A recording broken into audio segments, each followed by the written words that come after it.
Hey everyone, Cholera here with Klazart, and we're casting Game 3 of the Winners League match between CJ Antis and Samson Khan. This is Iris versus Stork. Iris just dispatching by great with relative ease last game in a very lackluster ZVT performance. But here he's going to be facing, of course, someone who is much more difficult, Stork. Stork, of course, the reigning OSL winner, and so far this season he's been doing absolutely great, if not perhaps with as much fanfare as some of the other players, or as much controversy, like Bisu, for example, having to struggle to make it out of the round of 32 of the MSL. Stork instead has just been plowing ahead. He's in the round of 8 in both Star Leagues, though. Even if he has been getting there rather quietly. Savior, of course, the other big player to make a huge splash recently. Flash making a splash recently by failing to make it through to the round of 8. But Stork just playing solidly and somewhat quietly. But I do expect him to do very well here against Iris. Iris is a solid player, and it's one of the games. One of his finals was, I believe, one of your earlier casts, Klazart. But I don't know if he's going to be of the same caliber to be able to beat Stork here. Yeah, I think versus Protoss, Iris isn't as spectacular as he is versus Zerg. I mean, we just saw him completely roll the floor over by Great. But he has been playing quite consistently for CJ in the Star League and in the Winners League, and he's been guaranteeing them a couple of wins every round, and he's been playing quite well for them. So I wouldn't count him out against Stork, and Stork has got a lot on his plate right now. He's got so many different things going on. He's in both Star Leagues, as you said. He's obviously practicing for them. So he's ironically probably not going to be as well prepared for this as potentially Iris might be, because Iris has been focusing on the Winners League.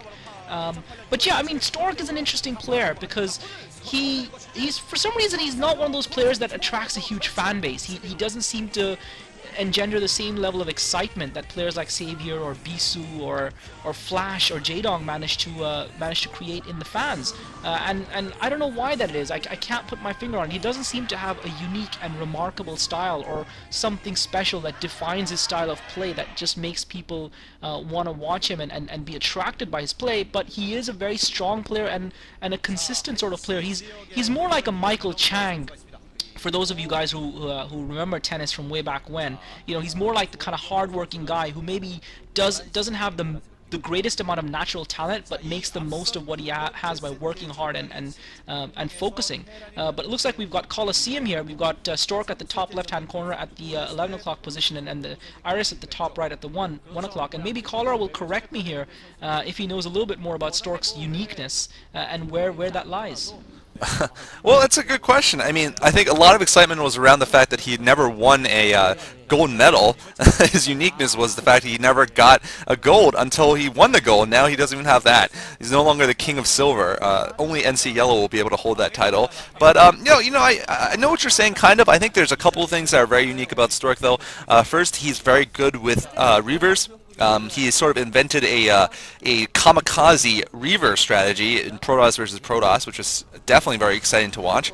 Against Bisu and Best, he just gets very fast, speed shuttle, fills it with a Reaver, and kamikazes it into the probe line, causing devastating damage while losing the shuttle and Reaver.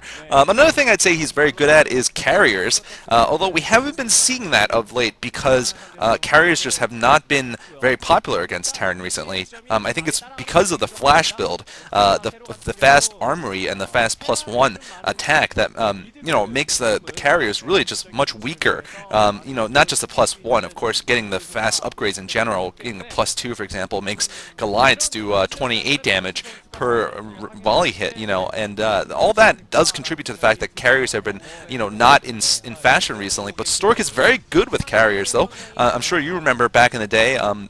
When he used to go two-base carriers very often, and I called him the pterodactyl Protoss because he just swoops in and just destroys you from the air when he's on fire, when he's actually doing well with the carriers. And by the way, we see Stork here going for a 12 Nexus. Seems to be actually the standard PvT build on this map.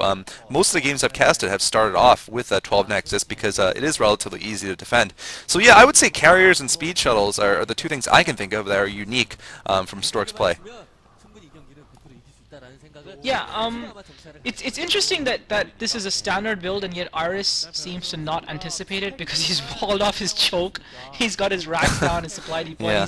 and he's desperately putting that second supply depot down as if he's expecting 2-gate zealots to come at him early on and expecting some sort of a rush. Now he is going to scout Stork's base and probably see that expansion and realize the build that Stork has gone for. But yeah, maybe he just wants to deny the scout. Maybe that's why he's done that. But Stork is going to have the early advantage. He's going to have the economic advantage because Iris hasn't really anticipated this, and he's walled off his choke as well. Now he's putting his factory down, and it doesn't look like Iris is ready to expand yet. But at the very least, he's going to deny Stork. Oh!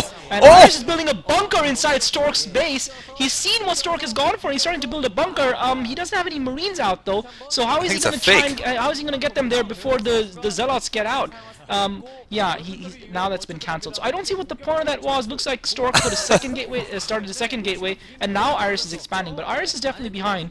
The only good thing is that he's prevented Stork from getting any sort of scout into his base while he has scouted Stork's base. So Stork is going to be a little bit more circumspect in his play right now.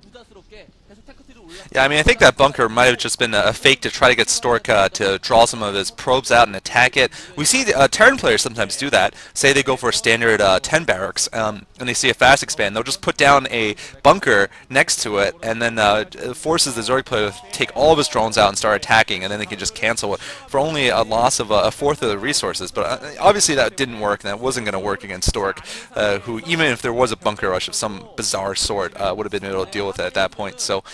But anyway, looks like we were seeing a standard response here from the Terran player. He is going to be a little bit behind, like you said. It's not going to be horrendously behind, though. Terran player can operate pretty functionally off of just 2 base like this. However, it will leave Stork a decent timing window for him to go for either a Bulldog attack or to expand a couple of times before Iris can get enough forces to be able to push out. We have seen Reach do that very recently in the games I've casted against C Really and against Bye Baby. Go for just ridiculously amazing Bulldog strategies on Colosseum II after he went 12 Nexus. Both games actually started off exactly like this, and because he had those extra minerals, he'd be able to get just a lot of Dragoons and then one shuttle and a couple of Zealots and just Bulldog his way into the Terran base and cause great damage and win those games. But we'll see if Stork decides to do that, or if he's not actually manly enough to do something like that. Yeah, I'm not sure if Stork has the manliness, unfortunately. Looks like Academy going up for Iris as well as Armory, Robotics facility going down for Stork, and yeah, I mean, again, I'm not a huge fan of this sort of situation where both players are kind of just macroing up for a little while or taking up and not really putting any pressure on each other early on. But yeah, that bunker, he's going to try and sneak that SCV through. He's managed to almost sneak it past the Dragoon, but it gets taken down. But yeah, I mean, the reason I think that bunker was just silly because Stork had a probe at Iris's choke, so he would have seen the Marines if they had been heading his way anyway. So he was never going to be fooled into taking anything off that line, and Iris should have known that when he saw the probe trying to sneak through. And in fact, Stork was, while Iris was putting the bunker down, Stork was busy trying the pylon trick to try and get his probe through the wall that Iris had erected as his choke. So both players were too busy trying to work at each other's chokes to even think about anything like that. Now Observatory going down for Stork, and he's now taking his off Expo as well, the second Expo, and he's gonna have I feel an economic advantage. Obviously, 2 base Terran can play against 3 base Toss, no problem for a while anyway. But again, I don't feel you want to give a player like I guess Iris feels comfortable playing like this. He did something similar in the last game. He feels comfortable just building up and then making that big push and counting on his gameplay within that to hold off. It doesn't look like he's trying to put too much pressure early on, but now he is pushing out with his 4 siege tanks. Interesting. Oh, I think he's actually just trying to expand here. I don't think he has, definitely does not have enough vultures or anything like that to affect a kind of push here. So he's not going to push. He's just going to put up a very cautious siege there at his barely at his natural expansion. Interesting enough, barely at his second expansion location. Not sure if they're in the right position because Stork can still walk up that ramp from the other side and take out the command center as it's building. But we'll see what happens. Iris also getting a starport, most likely likely he's going to go for a dropship, or at least I hope he does. Most smart Terran players do go for some dropship harass on this map because it is hard to move out and get around as a Terran player in the middle of the map. So dropships are just very helpful. And on the flip side, it's hard for the Protoss to reinforce their bases, especially if they pick up an expansion far away from their main base. It's just very difficult for them to reinforce. So by the time they get there, their Nexus may be dead from 2 tanks, or all their probes might be dead. So that's a very good, definitely a good situation for dropships. Anyway, we are seeing an expansion going down for Iris, building the command center inside of his base, playing very cautiously, and Stork also just content to just macro up here, building a lot of gateways so he can just get his macro just really pumping through here. We'll see what he decides to tech to. I don't think carriers have been done very often in this map. I would like to see that, but in general we do see progression into Templar Archives and then into Arbiters. That seems to be the standard on this map. But Stork certainly could vary it up somehow. Looks like he's just going to expand again though at the bottom left, and he's basically going to say, well, Iris, you're going to have to be the one who attacks me. I'm not going to be tricked into attacking your well-defended locations. You're just going to have to put pressure on me, otherwise I'm just going to take the map. Yeah, I mean, I don't think Iris is going to mind initially because he's macroing up and he's happy to macro up. And Yep. I think Stork would be. I don't think it's a great idea for Stork to let Iris macro up because remember the Terran macroed up, especially against Protoss, can just send those raiding vultures out. But Stork does have a couple of dragoons to defend that place, and now Iris is positioning spider mines around, and Stork has got those dragoons positioned perfectly. But Iris is going to be able to sneak those vultures through and probably get a kill on the probe before he can put the Nexus down. The Nexus just goes down, and so Smart. Stork is going to be able to clear out those spider mines sooner rather than later. So good play by Stork. He anticipated that probe was going to get taken down, and he put his Nexus down just in time. But yeah, Iris knows what Stork is doing. He's going to be sending his raiding parties out, but it looks like now Stork is finally ready to put some pressure on. He's now coming in with the shuttle. So I think it's a wise move. I don't think you should let Iris play with, he shouldn't try and play just the out macro game with Iris, and I think it's a good idea to try and box Iris and put a bit of pressure on him. Iris actually doesn't have a lot of units. He has a decent number, but he actually doesn't have that much. But it is very difficult to take a player that's so entrenched, especially a Terran player, even on a map like Colosseum, where they have to defend a decent area. Stork now coming in with the shuttle, and Iris, and that wasn't really, I'm not sure exactly, okay, he's now gonna, that wasn't really great by Stork. He gave Iris a lot of time to see that shuttle. Now he's dropped the Zealots, and he's brought the Dragoons in as well. He's got a decent group of Dragoons. He's actually close within range of these tanks. This is looking very bad for Iris. He's gonna lose all of his siege tanks. Stork was just able to walk right through. And just like that, Stork was just able to walk right through, and Iris is going to be forced to pull some SCVs off the line to defend this. That was just crazy. I can't believe that. Yeah, I mean, it's because Iris didn't have any mines. I mean, it's a basic part of, Terran play to have a lot of mines, but his only few vultures were at the bottom left raiding, and I guess he just didn't want to build more vultures. He really should have, though, because now he's pretty much screwed. He's lost all of his tanks, and oh man, even that tank is going to go down. So Stork now is in an amazing position right now. That Bulldog worked very well.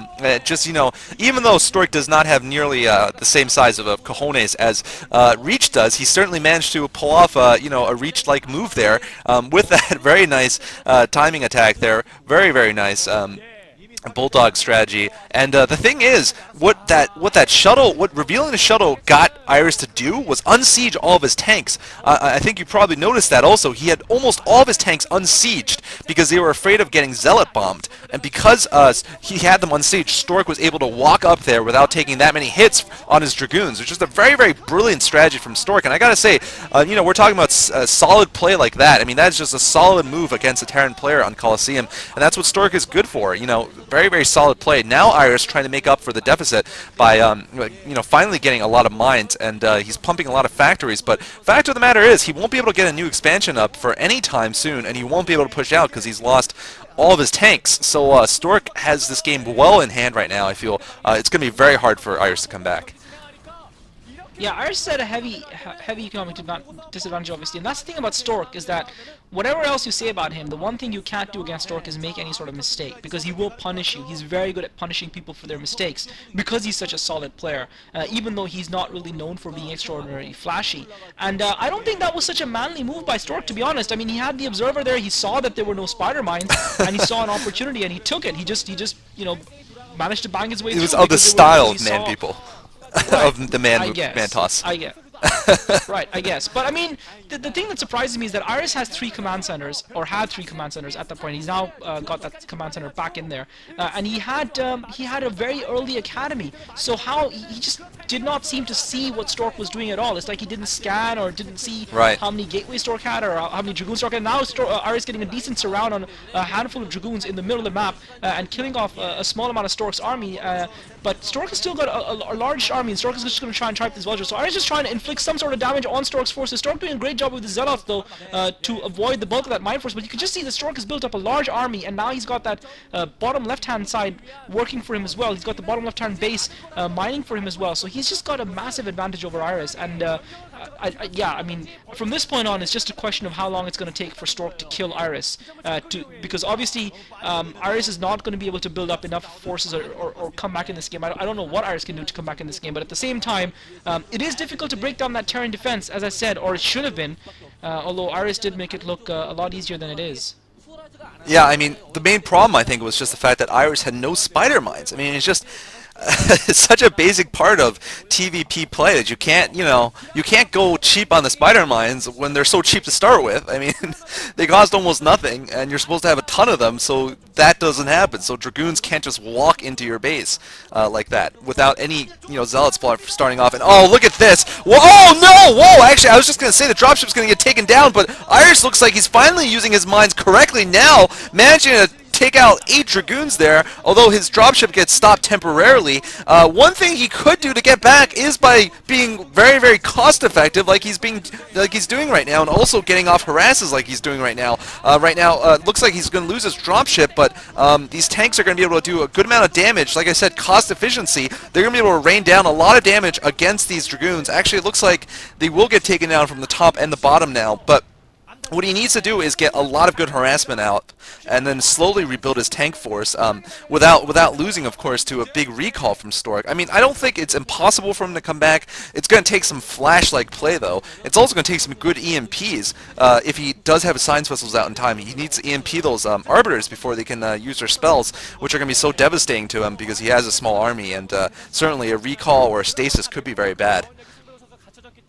Yeah, I think probably once that arbiter energy gets up, Iris is pretty much going to be able to pretty much be done for. I actually thought Iris was trying to be really clever there and use the dropship as bait to lure those Dragoons into that minefield with the vultures. I think so too. And he did a good job of doing that. He got the 8 Dragoon kills, but then he went in and dropped the tanks anyway, even though he knew his opponent knew they were coming. And I think, again, Iris just didn't have any idea how many units Stork had in the field. I think he didn't realize Stork would have reinforcements so soon and so many so nearby, and that's why he was overwhelmed and wasn't able to really deal any damage with those tanks. But again, it was a severe miscalculation on his part, and Stork has just still got so many units. Iris mainly with just vultures, and he's just running those vultures into Stork's Dragoons, trying to... Oh, stasis!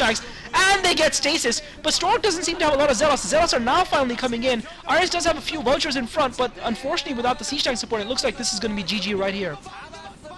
Yeah, I mean, once those those Zealots get into the back, there's a huge minefield there, so I'm sure Stork is just itching to detonate some of those mines all over the tanks. There we go! Oh, looks like that one may have detonated. Okay, there we go. There's the mine drags that I was looking for, and that is going to be it.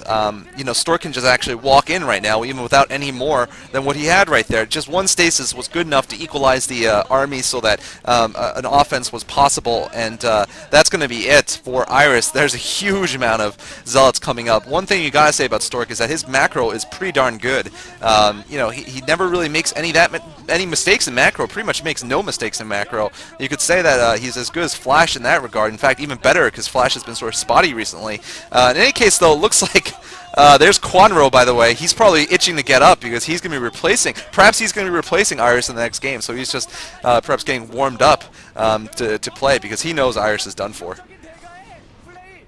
Yeah, again, once that first battle was won, it was pretty much GG from that point on. It was just a question of how long it was going to take Stork to finally overpower Iris, because Stork isn't the sort of player that lets you back into the game when he has such a solid advantage, and now that he's actually won a gold medal, he's actually got the confidence to be able to close out games. Iris has got the Science Vessel out, the Science Vessel gets stasis as well. So and Stork is pretty much sour on Protossing Iris at this point in time. He's just he's able to attack move his units into Iris's base almost, and just rally them there. But yeah, I mean, well played by Stork, and I don't know. Iris made it easier for him than it should have been.